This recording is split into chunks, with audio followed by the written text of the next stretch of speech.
आजारी लोक बरी होत होती का नव्हती? बरी होत होती. कशी?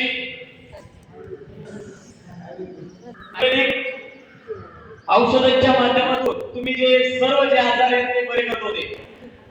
असं म्हटलं जातं समित आहे या ठिकाणचं जे पाणी ते अंगात घेतल्यानंतर सिंपले आजार बरे होतात. खरे की खोटे? खरे. बरोबर.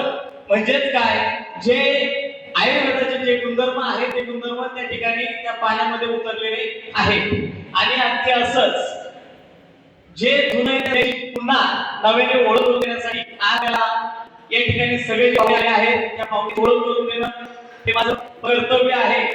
प्रवासी महेश तर आपण या ठिकाणी द्यायलाच आहोत. पण सर्वप्रथम या ठिकाणी आलेले कल्याणवरून सुभाषदास संगीता आसोले मॅडम त्यांनी सगळ्यांना नमस्कार करायचा आहे. संगीता आसोले मॅडम सगळ्यांना टाळ्या वाजवायच्या. त्यानंतर अपकमिंग गोल्ड डायरेक्टर पूजा भोर मॅडम हे उपस्थित झाले. त्यानंतर upcoming platinum director Vaishali Dange madam हे देखील या ठिकाणी उपस्थित झाले. त्यांचं देखील या ठिकाणी सहर्ष स्वागत. त्यानंतर आपल्या सगळ्यांचे लाडके अपकमिंग डबल डायमंड विशाल गायकवाड सर हे देखील या ठिकाणी उपस्थित झाले. त्यांना देखील विनंती आहे. सगळ्यांना मला पाहुण्यांची ओळख करून झालेली आहे.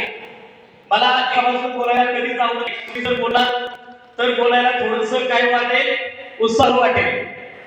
मला सांगा, जर